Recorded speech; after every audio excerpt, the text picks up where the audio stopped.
This isn't Burger King anymore. You can't have it your way. You're the mechanic. Fix my vehicle. Like you're doing your job? Your taillight's busted, hello? And you know, I'd really like it if you can hand me that casing you're using as a coaster for your mocha frappuccino you got there, but you know what? Don't bother, you just relax. How about a nice little foot massage? Oh, that sounds fantastic. Can I get you something else? Hey, what's going on over here? We've got a backlog of 15 deadline vehicles, and 5 need to be done today. Let's go. Get your acting gear, learning. Roger that, Sergeant. We are on it.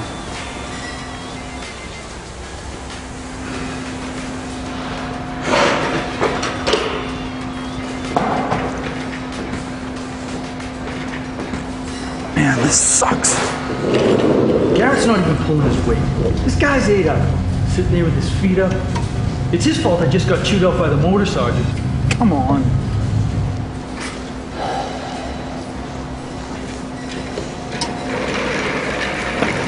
And the motor sergeant, all he does is sit on his butt all day too, drinking coffee. He should have told us that all these vehicles are deadline. Man. I gotta get myself together. I'm always jacking things up. Everything I do seems to fall apart. This is pointless too. There's no way I'm gonna get these parts installed in my vehicle in time. And what kind of example am I setting for my soldiers? What if one of my soldiers has to take my vehicle on a mission and it breaks down? It's over, man.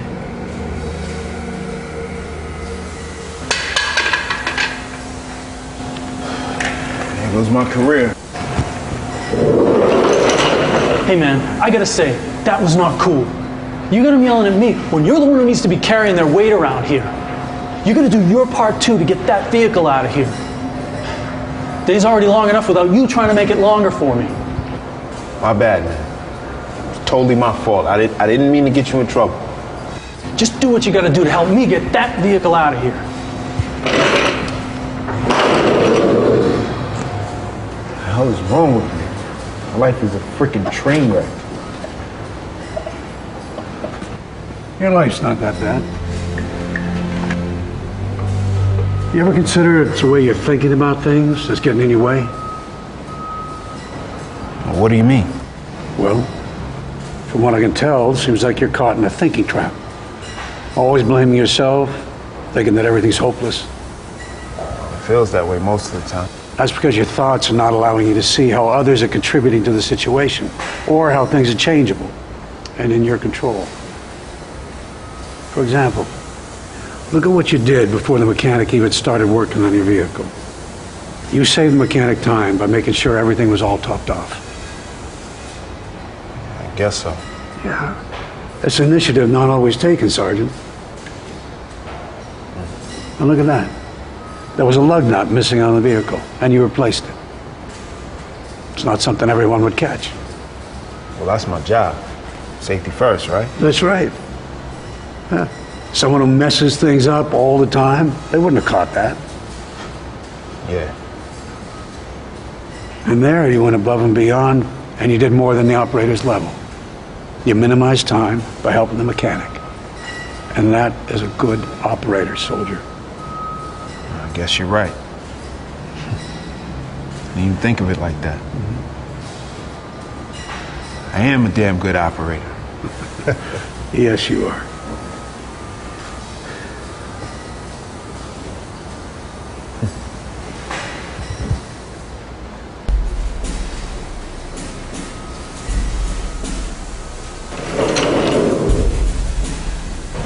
What's up? That's a pretty dangerous game you're playing there. I'm not playing a game. You'll wind up in trouble playing that game, Sergeant. Believing it's always everybody else's fault all the time. Getting stuck in that thinking trap can cause you to miss critical information about a situation. What critical information? Facts regarding how you might have contributed to you and Sergeant Garrett falling behind. You see the manual? It's not open. How effective do you think the operator's going to be if the manual's not open? You're right. I could have left the manual open. Point taken. And it's going to be hard for him to know what to look for if he doesn't have the operator's checklist. I see where you're going with this. I could have left the checklist over on the table for Garrett to look at instead of having it under the vehicle with me. Let me show you. Hey, Sergeant, missing something? Yeah, sorry, Sergeant. You forgot to pick up these service parts for your vehicle. Need I say more? No, I get it, you're right. I could have done things a little differently. Definitely see where I contributed to the issue. You were caught in a trap. Almost as if you had blinders on. Think it couldn't possibly be any fault of your own. You're right. I'm sorry. Don't apologize to me.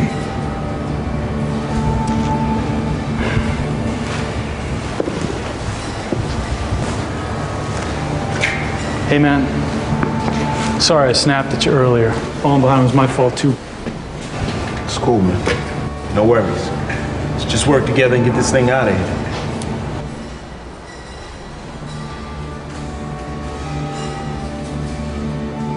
Welcome back, everyone. In this video lesson, we will be covering avoid thinking traps. Essentially part 2 of the ATC model, separating the activating event from our heat of the moment thoughts, emotions and reactions and consequences.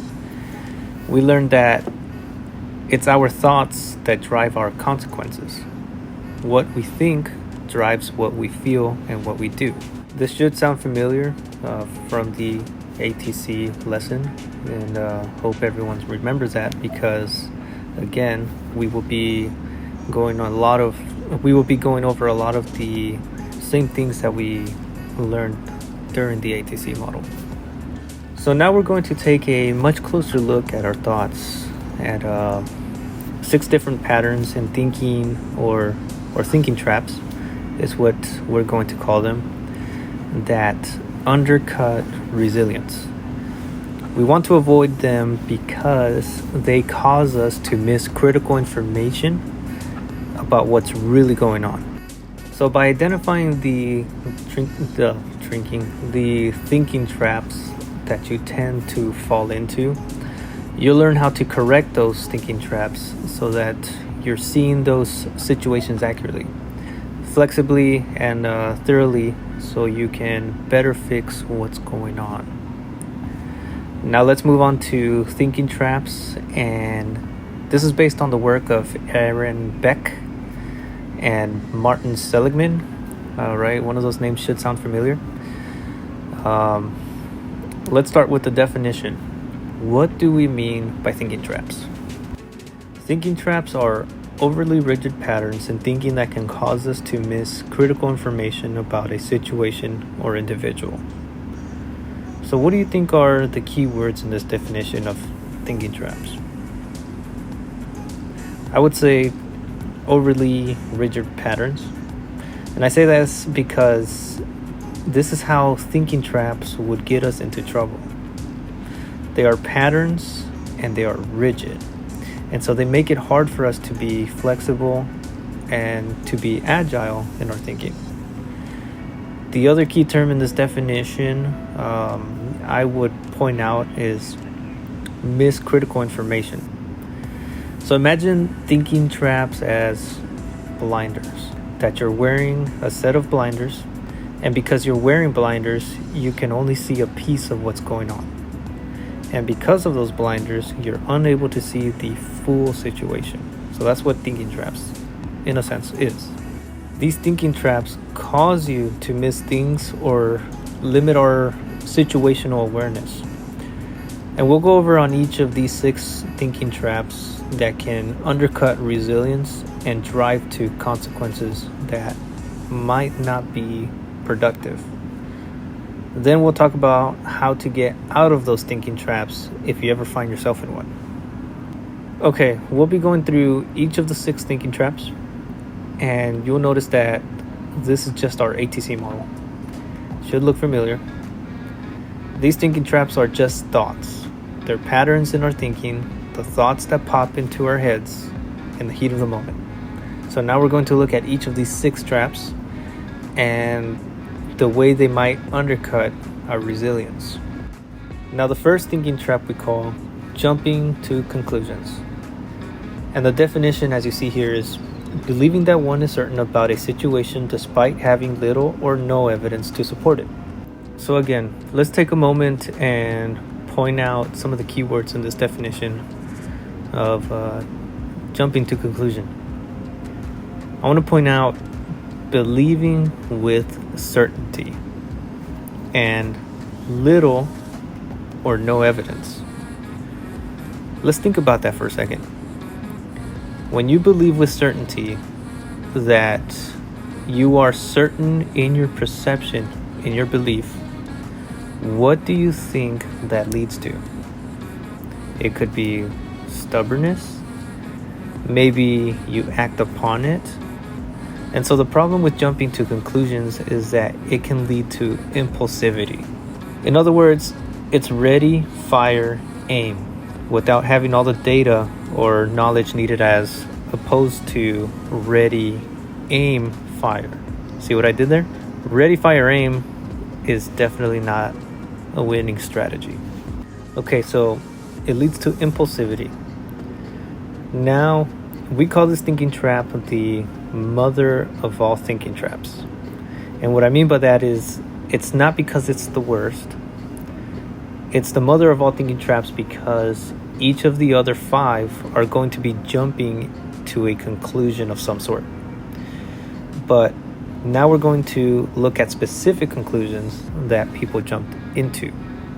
So this is the mother of all thinking traps because all of the others are kind of the offspring of this jumping to conclusion thinking trap.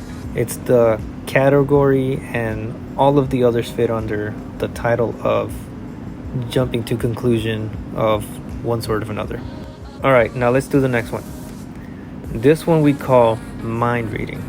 As you see here, mind reading is assuming that you know what another person is thinking or expecting another person to know what you are thinking. All right, so some of the keywords here are assuming that you know what the other person is thinking or expecting. And we're expecting the other person to know what you are thinking, right? Mind reading. So let's think about this for a second. This is a trap that I think comes up a lot in close relationships. Mind reading tends to come up when you're in a close relationship, and I don't just mean romantic relationship. It could be anyone, your friend, mom, dad, anyone, right? So the closer you are, the more often we tend to fall into this trap. It happens between my wife and I all the time. Even though I know it's a thinking trap, I still expect for her to know exactly what I'm thinking sometimes. It just naturally happens. Now, what do you think this thinking trap leads to in terms of consequences?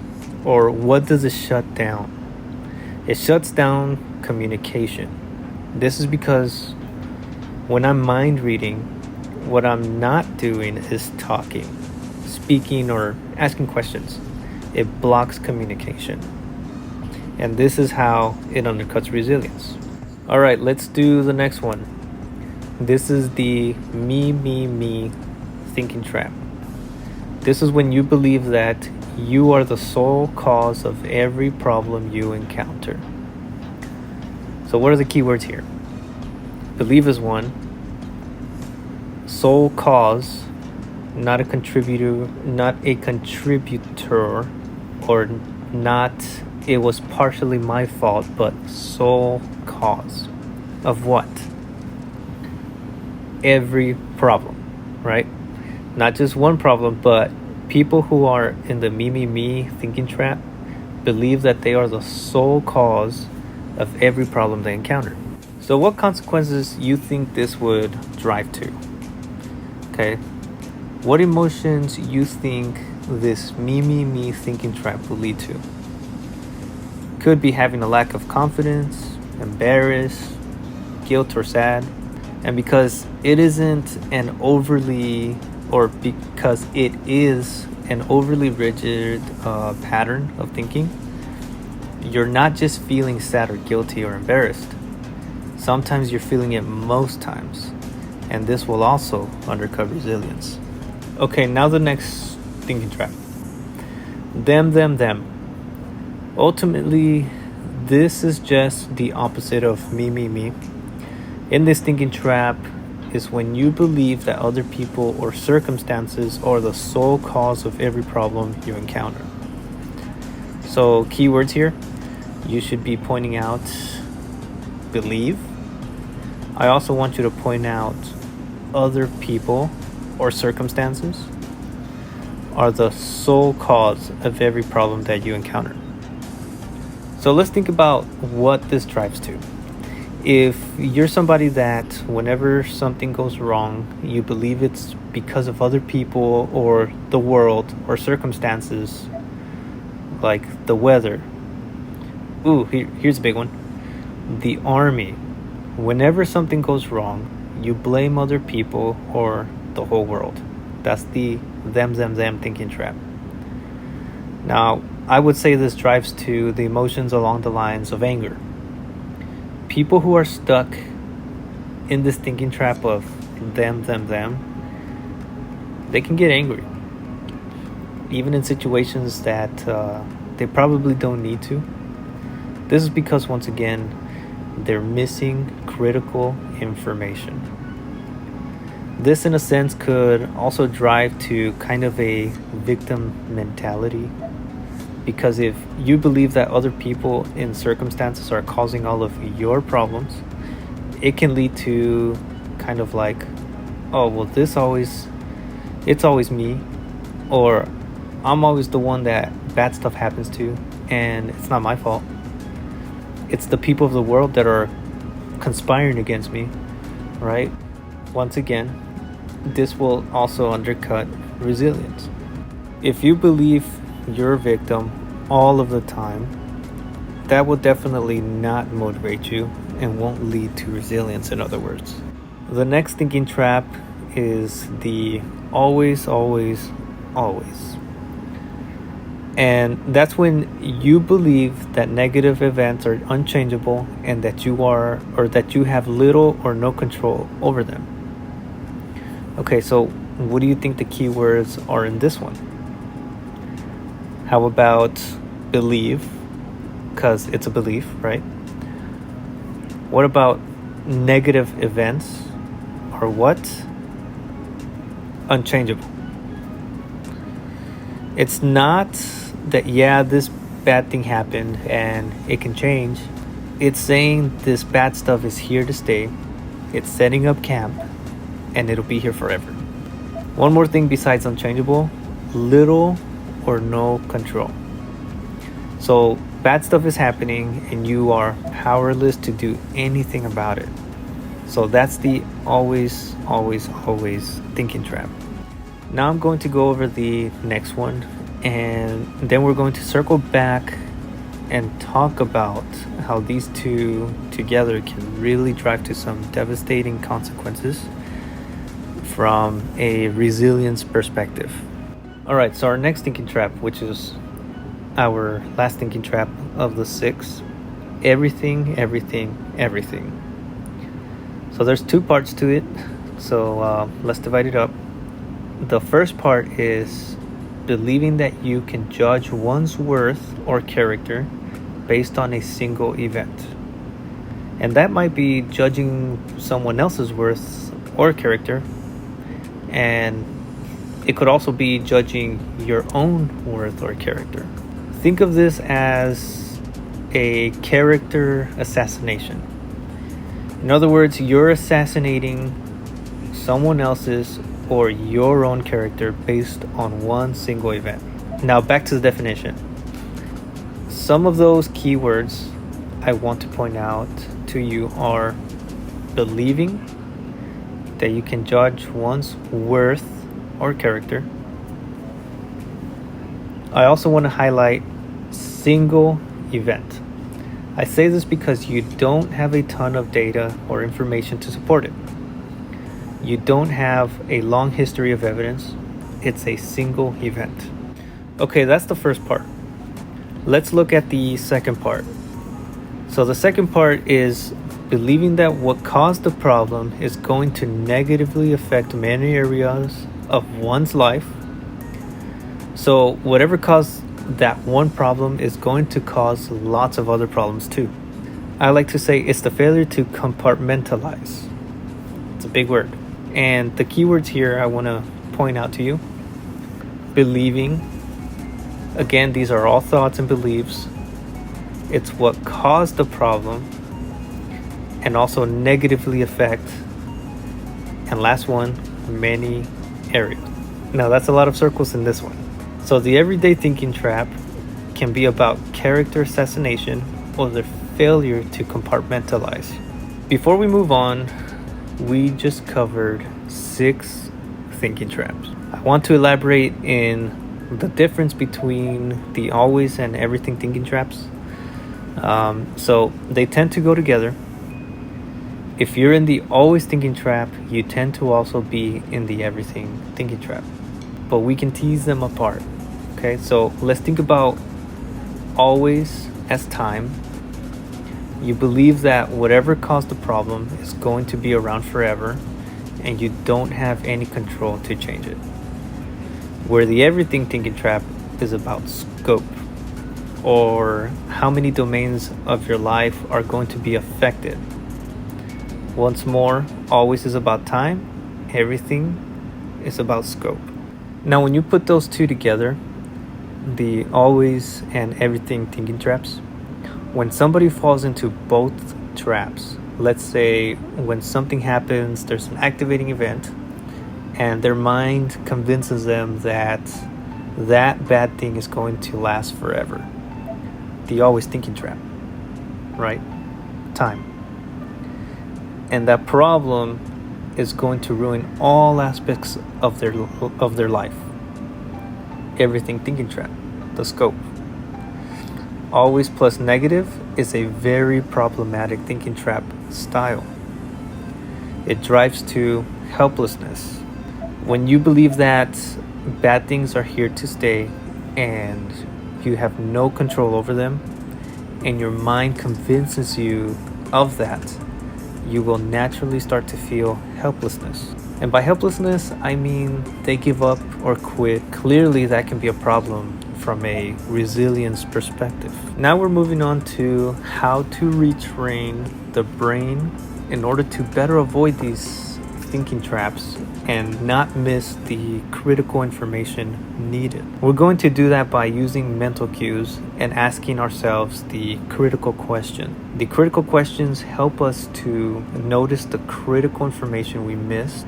So let me show you how this works. For example, if you know that you're in the jumping to conclusion thinking trap, you can retrain your brain to notice the critical information needed by first saying what we're going to call the mental cue. And so the mental cue for jumping to conclusions is slow down.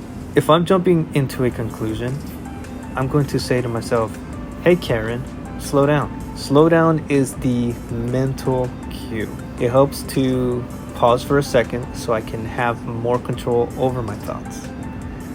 Now after I say the mental cue to myself, I'm going to ask myself the critical question, what's the evidence for and against my thoughts? I know that jumping to conclusions makes me certain by little or no evidence. So I'm going to say the mental cue, slow down, right? Say to myself. And then I'm going to ask and answer the critical question. And that will help me to find the critical information I missed. Let's do another one. So if you're in the mind reading thinking trap, the mental cue I should tell myself or yourself is speak up, because that's what I'm not doing. When I'm mind reading, I'm not communicating. So I have to say to myself, speak up, and then ask and answer the critical question. Did I express myself? Did I ask for more information? This is why I notice the critical information, or this is the way I notice the critical information I missed. Me thinking trap. Mental cue is look outward, right? Because this is because in this thinking trap, you'll only see how you contributed, and it's important to see outward and then ask yourself, How did others and or circumstances contribute? Next, the them mental cue is look inward. Obviously the opposite of the previous one. This is for when you're only looking at others, then ask yourself and answer, how did I contribute? Because maybe it's not them, maybe it's you. 2 more. Always, mental cue is grab control, because that's what I'm not doing. What I need to tell myself is I need to grab control here and ask what's changeable. What can I control? So there might be parts of the situation where I have absolutely no control, but there could also be parts of a situation I can change or at least influence. Now the last one, if I'm in the everything thinking trap, my mental cue is get specific. Because my brain isn't specific, I'm falling into compartmentalize. Man, I have trouble with that word. I'm character assassinating, in other words. So I have to tell myself, get specific, and then ask myself, what is the specific behavior that explains the situation? What specific area of my life will be affected?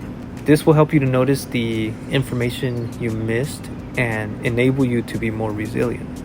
So these are basically the 6 thinking traps and ways to help you get out of them when you find yourself in those situations. Something really good to think about. And I also want you to know that they are designed to help you retrain your brain and identify critical information you missed and be more resilient. With that being said, I want to thank you everyone for participating, and as always, if there's something that you would like for me to highlight or explain a little further, please reach out to me. And in the meantime, we'll move on to the next lesson.